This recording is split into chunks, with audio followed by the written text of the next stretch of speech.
Good evening. Welcome to the Good Man Paradigm. My name's Imogen Hobbs. I am the men's coach and founder of Change Channel Coaching.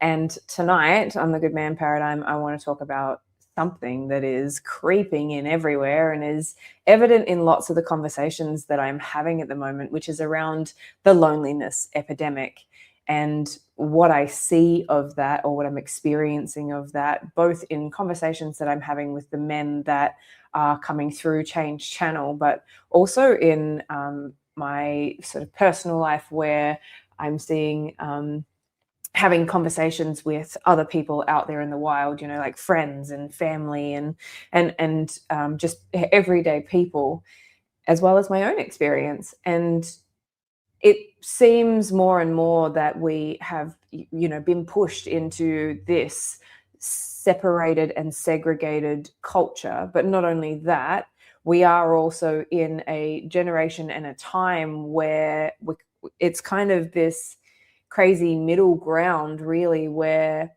particularly, so I work with mostly men ages 35 to 55, really. And so that generation is smack bang in the middle of don't talk about it, shut it down, quieten it off, dry your eyes, get on with it. And I'm of that generation. And the generation before that, which absolutely didn't talk about it and did just get on with it. And the generation after, which is potentially going too far the other way in some regards. But so there's this, level of connection that many people seem to be shut off from. And I particularly, hey Ryan, hey, got some people jumping in live with me. There is a conversation that's happening at the moment, which is this disconnection between what it is that we want and what it is that we need to be able to do to be able to get to what we want. And the concept that you only know what you know. And so it doesn't necessarily matter what you want, you will create what you know and what you understand. And so when we are doing the work on ourselves, when we are showing up to that and we are changing it, and I was actually having this conversation the other day, which is we want love, we want connection, we want community, we want friends, we want those things. But when we move along the journey of life and things change, often we are trying so hard to hold on to the things that no longer serve or align or fit where we're going. So we drag along all of these old connections for fear of being alone. We're not quite ready to bring in the ones from the place that we're going to yet. Not only that, it's that we don't necessarily know what it feels like to meet those people, to have those relationships. And that is a journey of healing that can't happen alone. And so while there's all of these people and out there healing and working on it, and so many of the men that I work with or that come through Change Channel come through and they say to me, I don't want to work in the group. I think it's better that I just do one-on-one.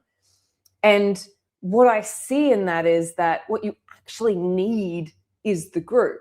What we actually need is that connection. We need those peer relationships. We need those support networks around us. But we want to be able to do all of the healing alone. We want to be able to work on it in isolation. But there's only so much of your life experience, your trauma, your tribulations, your experiences, the things that you've gone through. There's only so much of that you can heal in isolation before you need interaction to be able to change it.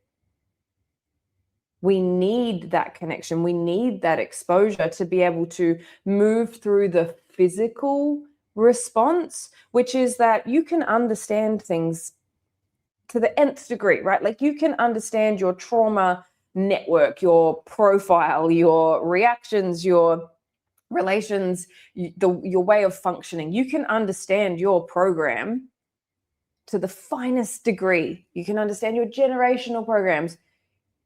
But you might get out there into the world and go into this like malfunction around other people and feel awkward or feel strained or feel confused or feel conflicted. Because when you're actually in the presence of other people is when the next layer of that and the physical, the body's response to that can be changed. But it's not until we get into those moments that we can do that. And I've heard so many people in the last 2 weeks alone say, I'm waiting to welcome in my queen, or I'm waiting to welcome in, like the healed man that I'm ready for. And it doesn't work that way. It doesn't work that way. It doesn't work that way. And this is the loneliness epidemic. I think we're all going, no, you're not healed enough, or no, you're not calm enough, or no, you're not whatever. And that can't be right for me. And that's negating the notion that we need to move through the physical and the psychological aspects of that when two people or a community of people come together. So relationships with lovers or friendships, or even work relationships. Like if you have been bullied by bosses and CEOs or leadership or supervisors or whatever that is, multiple times through multiple different jobs, and then you come into a new job and your supervisor, CEO, whatever, is kind to you and supportive and puts in that network around you, most people go through where is the rug going to be pulled out from underneath me? Where is the trap? How am I going to be taken advantage of in this situation? How is this going to be used against me? What's the angle here? It's not often that we would go from having that experience over and over again to go, oh, this one's nice. Yay, I made it. I found it. Usually we get into that situation and we go, how is this going to go wrong? This can't be fucking right. And even what happens when we do get someone in that says, I'll open the door for you, or I'll pay for you, or I'll do this for you, or, do you need my support? Is there anything I can help you with? And we just go like, no, I've got it. I'm fine. It's all good. And most of the time it's because this experience has been that doesn't work, or that we get attacked, or we get hurt, or we get it used against us in some way, shape or form. And so we're looking for the trap, the war, the bomb to go off. Usually we're looking for that. And so we don't trust the niceties because because they are foreign. So this is what I mean by you only know what you know, and you won't necessarily get what you want. Because when that comes in, it should, depending on where you are in that journey, feel foreign, therefore unsafe, even if it's the safest person you've ever come across.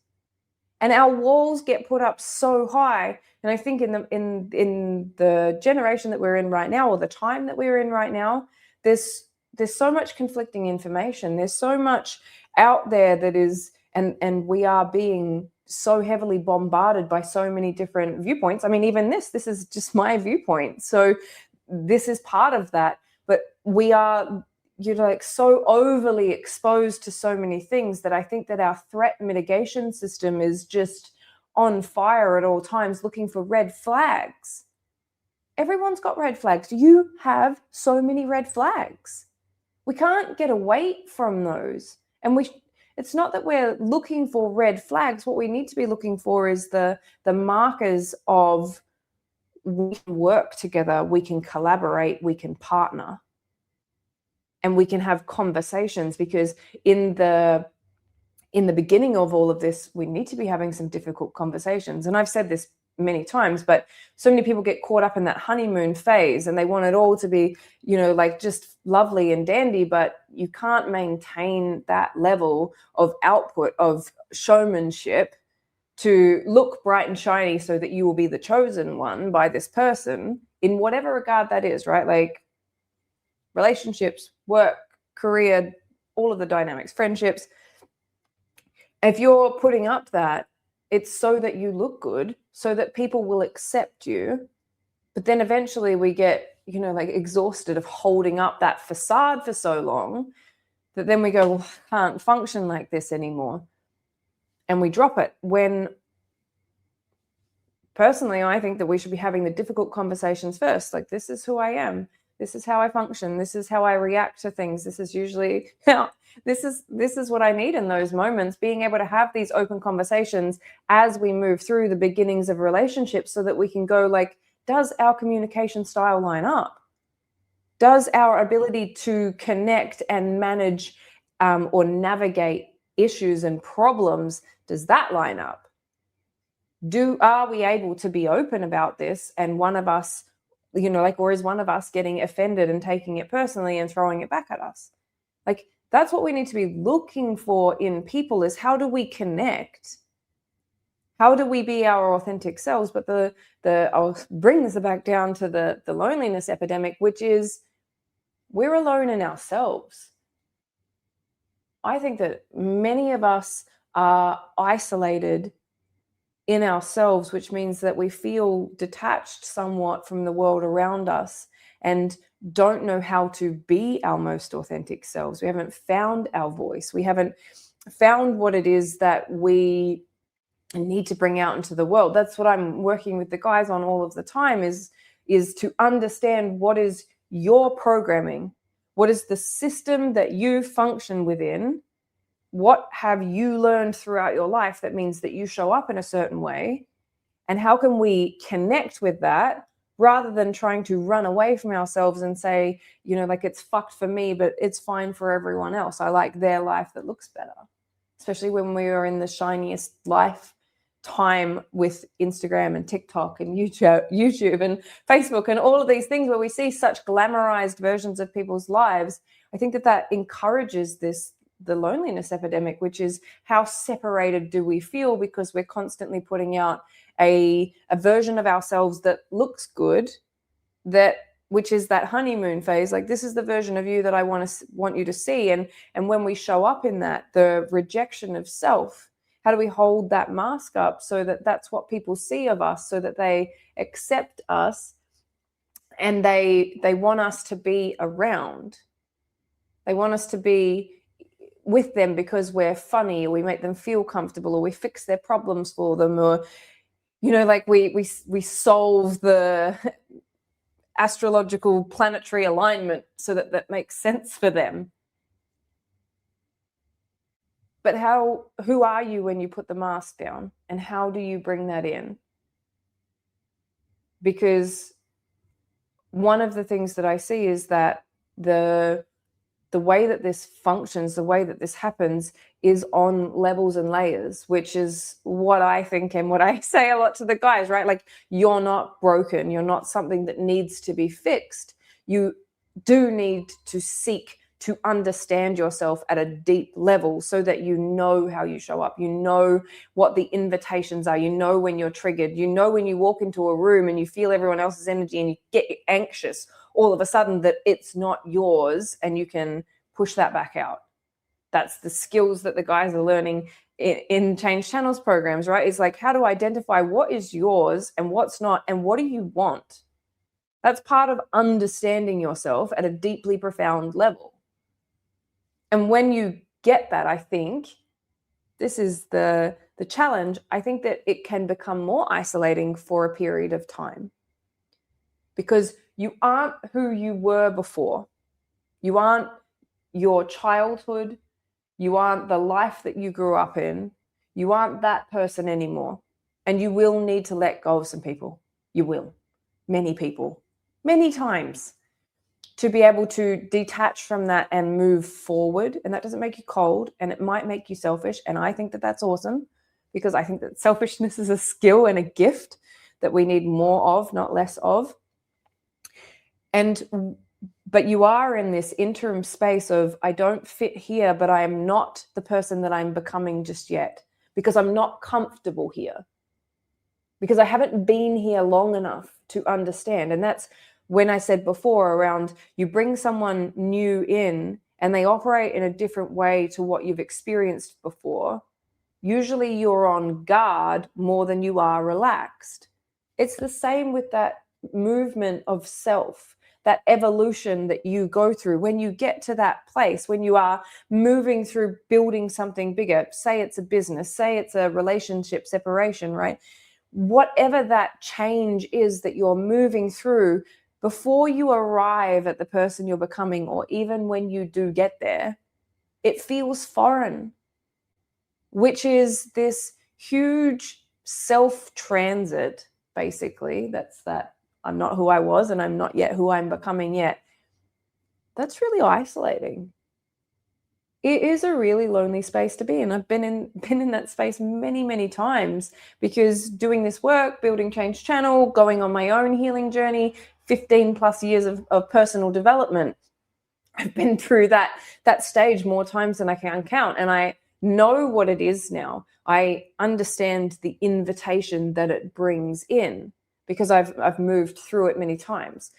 When you go through that for the first time, that might be earth shattering, and it might make you turn around and want to run back. And you probably will many times, because it feels so isolating to be out here on your own, not knowing who you are and not knowing how to function in a new place, that you would love to be back here in comfort, even if that means sacrificing some of the growth or some of the movement that you've been through, some of the things that you could achieve, or some of the new standards or the new moral compass that you have. It might mean sacrificing some of that to come back here so that you can get the comfort and the connection.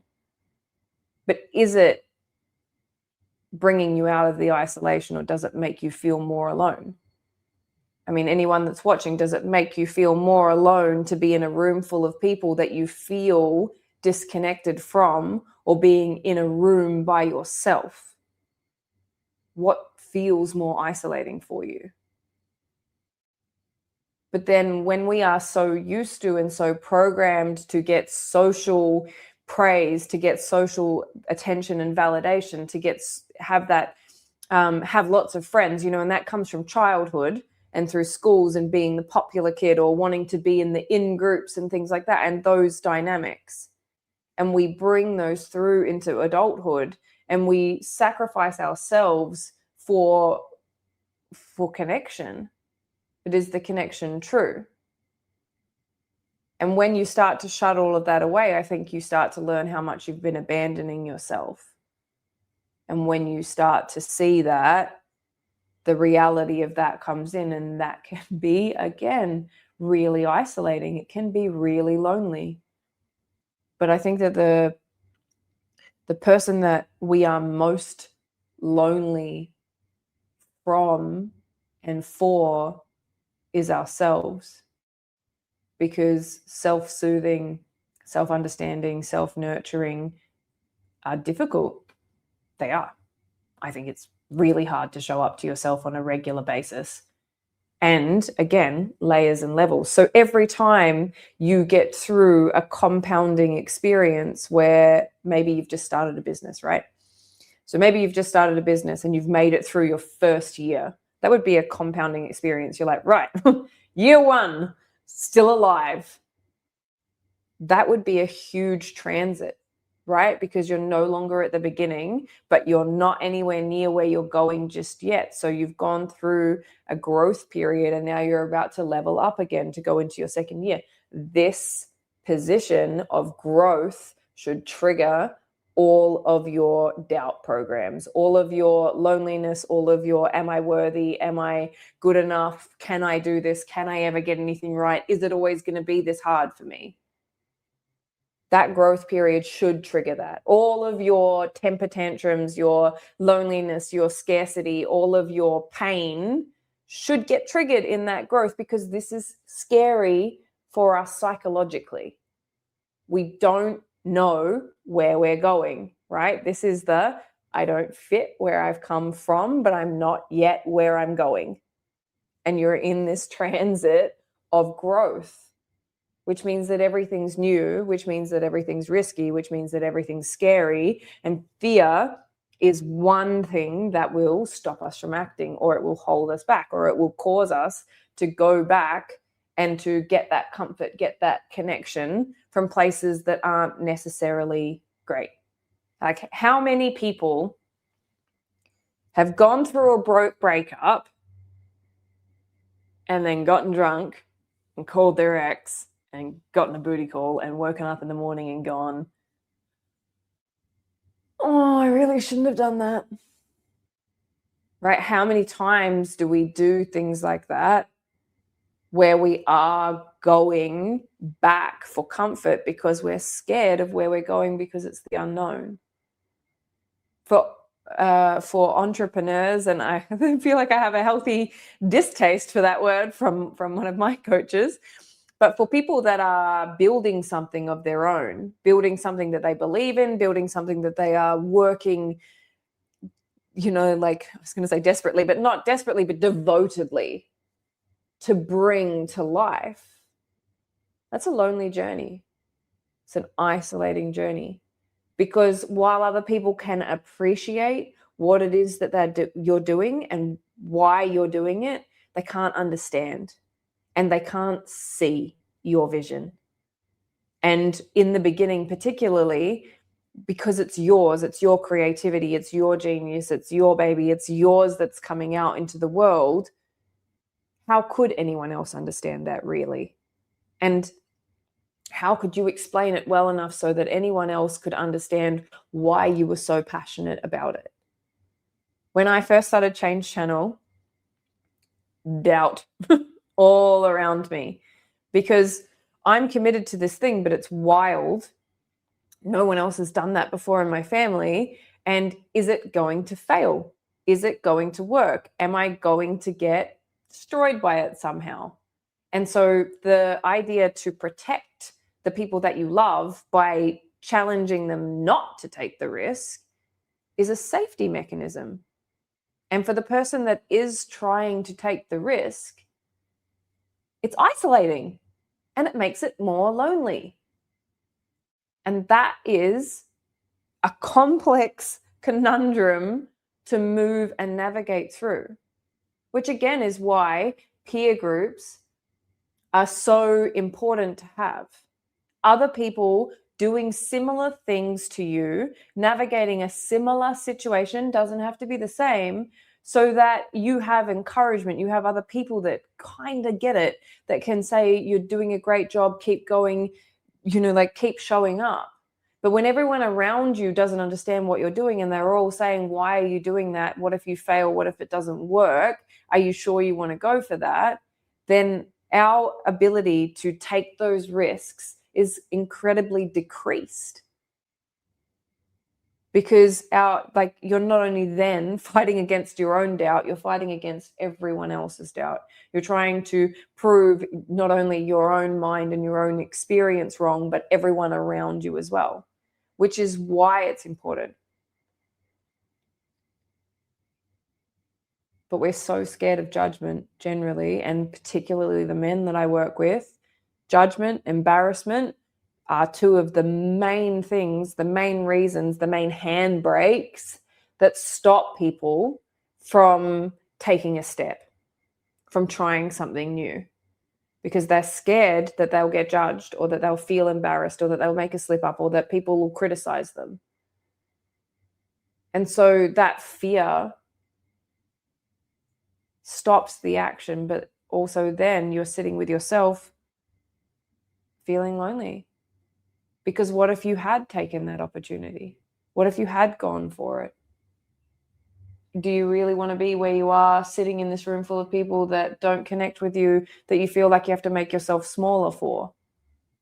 And so those, I don't know if that was me putting my thumb up, but those shifts in our behavior, in our growth, in our understanding of ourselves. And I want to make it really clear, it's not a one and done. It's not I did some shadow work, or I did some inner child work, or I did some healing, or I did some psychology, and now I'm done. I'm good. I've sorted it all out.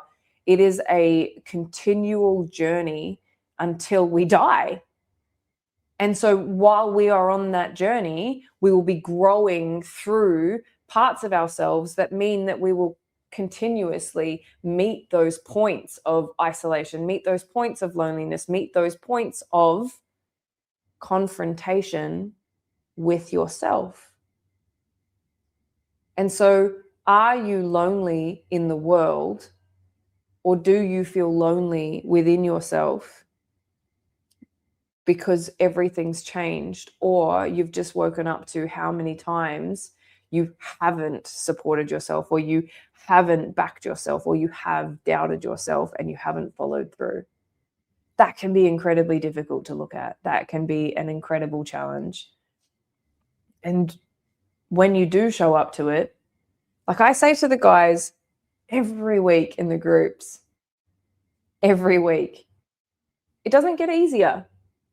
It doesn't necessarily get easier, but your ability to navigate yourself increases. Your ability to feel things increases, right? So before we might have gone from like hurt to anger to rage. And now we might go from hurt to sad to tired to frustrated to anger to rage. And we might be able to navigate that path a little bit differently, but we might also be able to stop ourselves or come back up through that at a faster rate. So something that might have disrupted your whole world for a year, say you went through a breakup, a relationship separation after 23 years, that might disrupt your world for about a year. It could. It's totally possible. Any of you that are going through divorce, where that divorce drags out for 6 months, 12 months, 2 years, that's a harrowing experience that's disruptive to your state of being.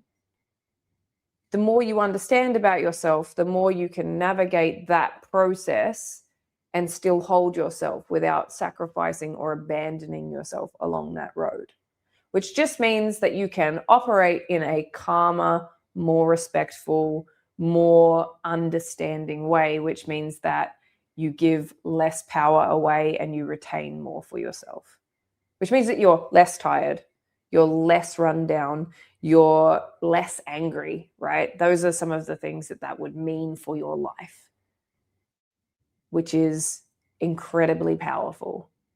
But all of those disruptive experiences that we go through will create a recalibration of self. And when you are recalibrating, and particularly in the beginning, when you start to realize how harrowing it's been and how much you haven't prioritized yourself, how much you've said yes to everyone else and you've put everyone else first in front of you, or you've done things for other people and you've sacrificed yourself and you're exhausted and you feel like you're surrounded by energy vampires, whatever that is. It's all you. Like, it starts and ends with you. Nobody can take anything from you that you don't give them. Nobody can have your energy if you don't allow them to take it. And when you realize those things, that can be a lonely experience. And I think that the more work you do on yourself, it's a double-edged sword, right? The more work that you do on yourself, the more you navigate yourself and understand yourself, sometimes the harder it is to find other people that get it. Because I don't want to do this like an elitist thing, but the more you understand about yourself, the more levels of yourself that you grow through, the more people will break away. And there's reasons why a lot of society isn't doing the levels of personal development, because it's hard. Confronting yourself is really challenging. It's like, I think it's the single hardest thing that you can do in your life, is confront yourself completely. Because when you master yourself, you can master anything around you. But there's levels and there's layers to that. And so the more you go through those levels and layers of yourself, the harder it is to meet other people that understand what that looks like. And so while it is a very beautiful journey and challenging journey, the isolation comes from, will anyone ever understand? Will anyone ever get me? Will anyone ever be able to hold that? But the more that we can get peer groups around us, the more that we can get boundaries in place for our lives. Boundaries are probably the most important aspect of this, but boundaries with family, boundaries with friends, boundaries with colleagues, boundaries with our work and our calendar and things like that. The more that we can start to understand that and bring that in, and then go, who do I want and who do I need to support this journey? And find the peer groups, find the networks, find the coaches, find the therapists, find the people that will help you get to the next level of yourself. And find connection, find solace, find understanding, find mutual understanding in that, and start to learn what it means to have relationships in those spaces. So for a lot of the men that I work with, trusting women might be an issue because many of them were manipulated by women, or they had, abusive mothers, or there was tension in their family, whatever that looks like. When you have that that pain in that relationship, when you have been hurt by the opposite sex, then often what we need to do is actually work with someone of the opposite sex so that we can start to rebuild trust in that dynamic. I did this myself, right? I went out and got male coaches and mentors so that I could learn what it felt like, not what it sounded like, but over a period of time, what it felt like to work with healthy masculine energy, men that were working on themselves, acknowledging themselves, doing the work ahead of me, so that I could start to reconfigure what that sounded like, what it felt like, what it was to be held in that energy. And that's one of the things that is a benefit for men working with a female coach, is that you can start to change those conversations and that dynamic, and start to, understand how to navigate and also reflect off of that, which helps to change the childhood experience, the relationship experience, right? And it's not about that person is the be all and end all, not ever, right? It's just a different reflection, a different experience, but you have to learn how to have something different in your life. And so if we're not learning from supportive people, then we have to wait for the relationship to come in so that we can learn in that environment. And I think that, coaches and mentors are a really good place to be able to start that process, because that's you investing in preparing yourself for where you're going. Preparing yourself so that you know something different because you've learned it. And what a beautiful opportunity. For me, it's been a game changer. And I absolutely, I won't recommend things that I haven't done. So that's one thing that definitely changed the game for me, was being able to reflect those conversations, to be able to navigate those emotions, to be able to go through that process with someone who could hold it and go, oh, this is what that feels like. And then you start to invite people into your life that are of that same caliber, because now that's your normal and this over here is not, because you've learnt to hold this. So then we invite more people in, and then we grow to another level, and then we go like, fuck, now what does this caliber of person look like, and what does this relationship look like, and what do I need to become or learn or understand to be able to be this person, so that I can welcome in people of that caliber and I can be ready to receive that, because I've practiced and I've learned and I've done the reps.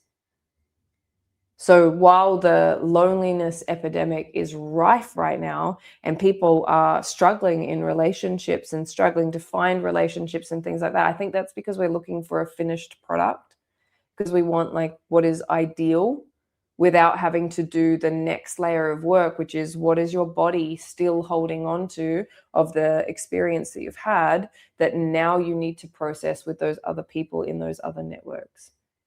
And the invitation here would be to look for a peer group, a network, a coach, a mentor, the next level of that for you so that you can keep working on it. Because the loneliness exists within you. It's not anyone else's. But also, no one else can plug that gap for you.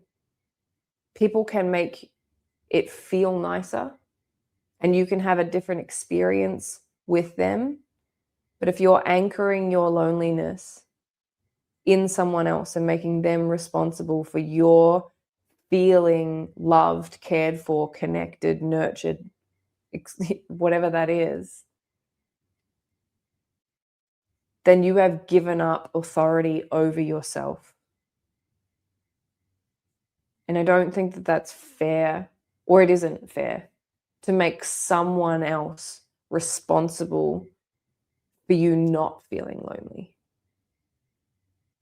It is your responsibility. It is your responsibility to take ownership and authority over who you are and how you operate and how well you know yourself. Because your vulnerability is only vulnerable when you don't know what it is. You're only at risk of being weak when you don't understand what that is, and someone comes up and they throw a stone at you and it fucking hurts. Like a raw nerve. That's your weakness, because it's your blind spot, because you don't know what it is. You don't know what triggered it. You don't know where it came from. You don't know why it hurt so much. And then you go into a reaction, which means that you're no longer in charge of yourself. You have given up your authority. That's what happens when we say, they make me feel loved. They make me happy. I'm happy when she's happy. It's not fair to put that responsibility on someone else. But it is also on you to understand what you need to fill that gap so that when someone else comes along, it's fulfilling. And it's not dependent. So that you can fill your own cup so that then you can enjoy them rather than trying to siphon them or make them responsible in some way. So I would challenge you this week to find someone new. That might be a coach, it might be a mentor, it might be a podcast, it might be a networking group, it could be a men's circle, a women's circle, a new whatever, a new gym, a yoga class, fucking CrossFit class, whatever that is, something that is going to help you take one step forward and surround yourself with just maybe one person that's going to help you take that step. That's going to help you encourage you to go on that journey.